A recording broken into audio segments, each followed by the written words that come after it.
Good morning class. देखो बेटा, पहले से आप लोगों को पता है, कुछ लोगों ने इंट्रो देखा है, कुछ लोगों ने नहीं देखा already. This channel was technically for education and for the both this motivation was there.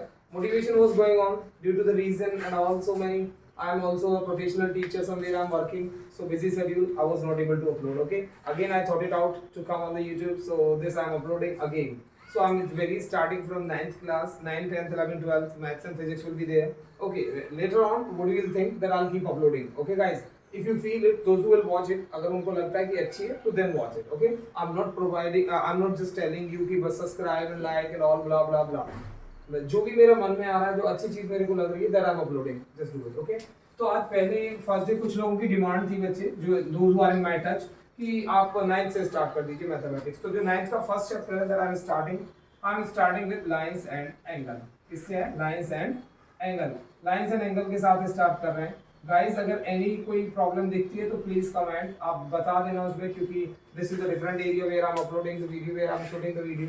ठीक है, लाइंस एंड एंगल। सबसे पहले गाइस देखो, थोड़ा सा है क्या लाइंस। लाइंस होती क्या है?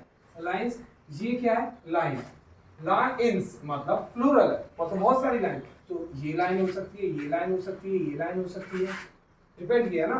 सो पहली प्रॉपर्टी आती है दो लाइन मे बी जो इस बिल्कुल एक कांस्टेंट कंडीशन में है, तो उन्हें हम पैरेलल बोलते हैं। ठीक है, दूसरा पॉइंट क्या आता है? लाइंस जो इंटरसेक्ट कर रही हैं, जो lines which are intersect. And third point, जो लाइन आपको दिखाई नहीं दे रही, मतलब एक के ऊपर एक लाइन है, जिन्हें हम 10th क्लास में पढ़ोगे आप, बट कोइंसाइड लाइन बोलते हैं। समझ में आया? जो एक के ऊपर एक होती है। तो इन्हीं तीन लाइन से रिलेटेड, इन्हीं तीन कॉन्सेप्ट से रिलेटेड यहाँ पे वर्क चलेगा। और तीन भी छोड़ो, यहाँ पे किससे वर्क चलेगा? दैट आई गेट लिखी। ठीक है गाइस। अब आता है एंगल्स। जब तक लाइंस आपस में नहीं होंगी तो एंगल बनेगा नहीं? बनेगा ना।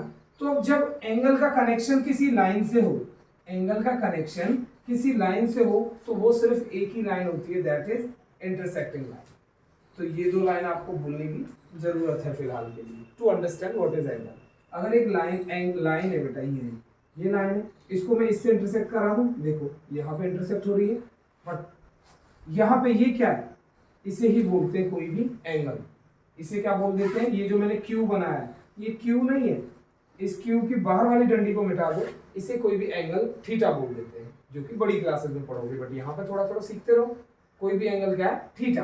तो ये यहाँ पे थीटा है, तो आया ना लाइंस एंड एंगल। तो एंगल हमेशा कहाँ एग्जिस्ट करता है? लाइन के बीच में एग्जिस्ट करेगा। तो इस चीज को बहुत अच्छे से सुनो। ठीक है गाइस। अब दूसरी जो बहुत इंपॉर्टेंट बात आती है, वो मैं बताता हूँ आपको कि क्या है। ये कौन सी लाइन है बेटा? Parallel lines. कौन सी लाइन है बच्चे? Parallel line. और पैरेलल लाइन कौन सी होती है? These are those lines which never intersect each other, जो कभी एक दूसरे को नहीं काटती है, उन्हें हम पैरेलल लाइंस बोलते हैं। Is that clear? Now parallel line क्यों लेना चाह रहे हैं? नाउ दूसरा जो कॉन्सेप्ट आता है, ये एक लाइन मैंने इनके बीच में बनाई। फिर से देखो, अगर आप इस लाइन को छुपा लो तो देखो इंटरसेक्ट कर रही है, और इस लाइन को छुपा लूं तो नीचे इंटरसेक्शन हो रहा है। तो इंटरसेक्शन तो बहुत जरूरी है। तो इस लाइन का जो नाम बोल देते हैं हम, दैट नेम इज ट्रांसवर्सल। समझ में आया? अगर ट्रांसवर्सल की डेफिनेशन देंगे तो क्या आएगी बेटा? It is a line which usually intersect parallel line, जो पैरेलल लाइन को काटती हुई कहीं भी पास हो जाती है, उसे हम ट्रांसवर्सल कहते हैं। अब मेन जो सीन शुरू होता है वो यही शुरू होता है। सबसे अच्छा जो सीन शुरू होता है वो यही है। यहाँ पे देखो क्या एंगल, एक ये एंगल बन रहा है 1, एक ये बन रहा है 2, ये देखो ये this is also angle 3, this is also angle 4, this is an angle 5, ये भी एक एंगल है 6, ये भी एक एंगल है 7, ये भी एक एंगल है 8। देख रहे हो? This and this. So angle तो हर जगह बन रहा है। सो मैंने 8 लोकेशंस कर ली। राइट नाउ कम समझाना क्या चाहता हूँ इसकी हेल्प से। Now come to the point. Angle 1 और एंगल 2, मतलब ये पैरेलल लाइन हुई, आपको दिखाई दे रहा होगा गाइस, और पैरेलल लाइन के बीच में ट्रांसवर्सल है। एक को छोड़ के एक, मतलब पहला एंगल उसके जस्ट वाला छोड़ो एंड देन दूसरा। तो मतलब आप अगर ट्रिक के अकॉर्डिंग याद करना चाहो तो कैसे याद करोगे? एक को छोड़ के एक, एक उसको छोड़ा एक, तो इसे बोलते हैं हम करस्पॉन्डिंग एंगल। कौन से एंगल बोलते हैं बेटा? Corresponding angle. तो क्या बताएंगे यहाँ पे? Angle 1 is equals to angle 2। क्यों? क्योंकि ये करस्पॉन्डिंग है। अगर एंगल 1 30 है तो एंगल 2 भी क्या होगा? 30 ही होगा गाइस। ठीक है।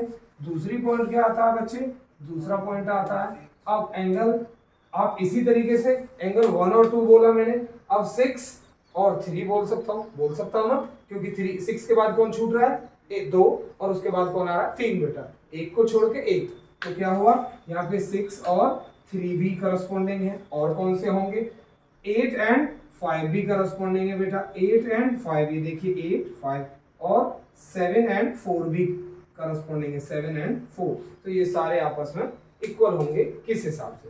नेक्स्ट पॉइंट आता है बच्चे, अगर मैं कुछ बात बोलना चाहता हूं, ये देखिए एक एंगल 1 और 7 के बारे में बोलना चाहता हूं, जहां पे भी x बना हुआ दिखाई देता है, क्या बना दिखाई देता है, x, तो ये वाला एंगल, ये अगर ये 30 है तो ये भी 30 ही होगा, तो एंगल 1 अगर 30 है तो एंगल 7 भी क्या होगा, 30 ही होगा। इन्हें बोलते हैं हम वर्टिकली अपोजिट एंगल, समझ में आया? जहां पे भी x बनेगा आप वर्टिकली पे ध्यान दोगे बेटा।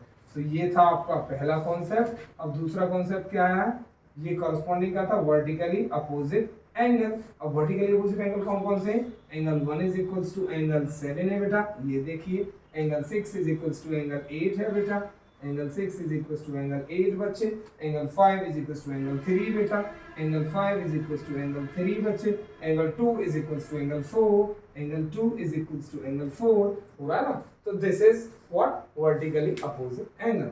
नाउ जो अगला पार्ट आता है बच्चे, आप लोग ऊपर को देखना है, अगला पार्ट जो आता है दैट इज हमारा आता है अभी द नेक्स्ट पॉइंट कम बेटा, जो मैं बता रहा था आपको, अब अल्टरनेट की बात आती है, किसकी आती है, alternate, yeah, what the problem with the word man, just sorry guys, alternate,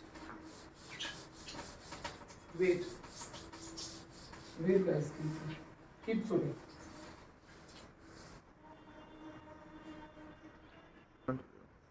alternate angles guys, ठीक है। अब अल्टरनेट क्या होता है, अल्टरनेट से ही समझ में आ रहा होगा, इधर से इधर, तो ये पैरेलल लाइन है बेटा, now this angle equals to this, इसे बोलते हैं हम अल्टरनेट एंगल। और यही बात में अगर ये थोड़ा अंदर है लाइंस के तो अल्टरनेट इंटीरियर बोल देता हूँ। अगर यही चीज हो जाए बेटा, दिस एंगल टू दिस, तो उसे हम एक्सटीरियर बोल देते हैं, समझ में आया? तो 2 पॉइंट आ जाते हैं, अल्टरनेट इंटीरियर एंगल और अल्टरनेट एक्सटीरियर एंगल। तो अल्टरनेट को बात को समझो, एक्सटीरियर इंटीरियर तो खुद भी समझ आ जाता है। तो यहाँ पे कौन है, 6 इज इक्वल्स टू 5, तो angle 6 is equals to angle 5 बेटा, and angle 2 is equals to angle 7 बच्चे, क्योंकि ये अल्टरनेट इंटीरियर एंगल्स हैं। अगर यही बात करूं मैं 3 इज इक्वल्स टू 8, तो अल्टरनेट एक्सटीरियर हो जाएंगे, तो ये भी इक्वल होते हैं, ठीक है। जो अगला पॉइंट आता है वो बहुत ही मजेदार आता है बच्चे, देखिए वो आता है स्ट्रेट लाइन का। किसका आता है बेटा, स्ट्रेट लाइन। अब स्ट्रेट लाइन क्या होती है मेरे बच्चे, दिस इज, और स्ट्रेट लाइन का एंगल क्या होता है, that is 180। Is that clear बेटा?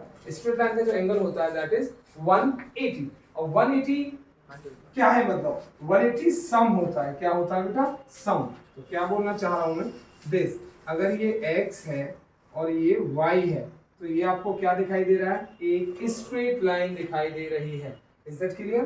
तो x plus y is equals to 180 लेके चलना होता है हमें, तो दैट इज स्ट्रेट लाइन की category, x plus y is equals to 180। Got it? तो यहाँ पे कहाँ स्ट्रेट लाइन दिखाई दे रही है, ये एक स्ट्रेट लाइन है, तो angle 1 plus angle 8 is equals to 180, और ये स्ट्रेट लाइन है तो 6 प्लस 7 इज इक्वल्स टू 180, ये भी वही होगा। ये भी एक स्ट्रेट लाइन है, 2 प्लस 5 इज इक्वल्स टू 180 बेटा, 4 प्लस 3 इज इक्वल्स टू 180 बेटा।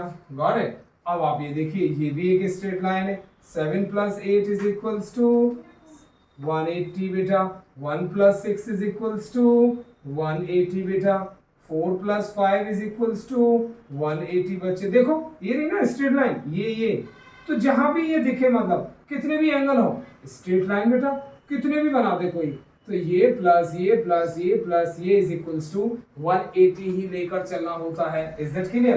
तो सारी की सारी जो प्रॉपर्टी होती है ये। तो क्या क्या समझाया मैंने, करस्पॉन्डिंग एंगल मैंने समझाए, वर्टिकली अपोजिट एंगल मैंने बताया आपको, and alternate angle, and the last category that was linear pair, जिसे हम स्ट्रेट लाइन की बात कर रहे हैं, that is linear pair. Is that clear? That is linear pair. Is that clear? So ये था आपका लाइंस एंड एंगल। अब स्टार्ट करना, उससे पहले थोड़ी सी एक चीज और नई बताता हूँ। एक वर्ड जो आता है रिफ्लेक्स वर्ड बहुत आएगा आपकी एक्सरसाइज में। रिफ्लेक्स का मतलब क्या होता है, ऑब्ट्यूज का मतलब क्या होता है, एक्यूट का मतलब क्या होता है, राइट का मतलब क्या होता है, तो ये वर्ड्स होते हैं।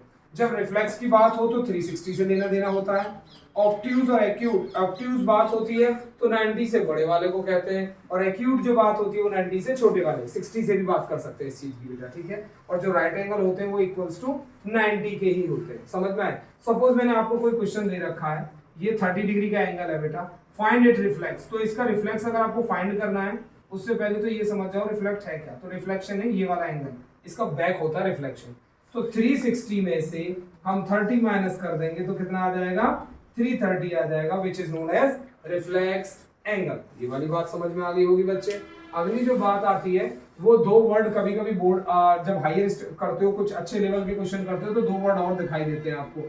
एक कॉम्प्लीमेंट्री वर्ड दिखाई देता है और एक सप्लीमेंट्री वर्ड दिखाई देता है, एक सप्लीमेंट्री वर्ड दिखाई देता है बेटा। तो कॉम्प्लीमेंट्री का मतलब 90 से होता है, सप्लीमेंट्री का मतलब 180 से होता है। अगर मैं आपसे बात कहूं find the complementary of 45 degree, 45 degree का कॉम्प्लीमेंट्री क्या होगा, 90 माइनस 45। अगर मैं कहूं सप्लीमेंट्री ऑफ 45 तो 180 माइनस 45। तो 180 में से 45 माइनस कर देंगे तो उसका सप्लीमेंट्री निकल आएगा, समझ में आएगा सप्लीमेंट्री। तो ये चीज है। आज फर्स्ट वीडियो थी after long time, not a first video of my channel, okay guys. तो if you feel something I am teaching the very easy things are going on, simple पढ़ा रहा हूं अभी, ठीक है। I am not just like the all other youtubers की 50 book, अभी तो मैं बुक से भी नहीं पढ़ रहा, आगे बुक भी ले लूंगा आपके सामने, okay. This is my will, मेरा मन है, आई एम गोइंग थ्रू। अगर अच्छी लगेगी तो देखेंगे, नहीं लगेगी तो it's okay fine, okay guys. तो मेरा मन है कि उतने ही पैर फैलाओ जितनी चादर है गाइस। हर वीडियो में मैं ये बात बोलूंगा, दिस इज फॉर 9th, आप देखना। तो मैं यही है कि आप बड़ी बड़ी चीजें कर दो यार। आपसे थर्ड जब 3 साल के होते हो तो 3 साल के क्या इतना बड़ा टुकड़ा खा सकते हो, नहीं ना, उतना ही टुकड़ा खाओ जितना मुंह है। तो वो हिसाब भी याद रखना है बेटा, जब लेवल बाई लेवल बढ़ेंगे ना तभी कुछ हो सकता है, वरना कुछ भी नहीं होगा। थैंक यू गाइस, बाकी की आप कोशिश करना। जो नेक्स्ट वीडियो रहेगी मैं उसके साथ सोल्यूशन भी देता रहूंगा आप लोगों को, ठीक। जो अभी एक्सप्लेनेशन किया है, now try the next video will be regarding solution or all. Thank you guys, and if you like it please follow.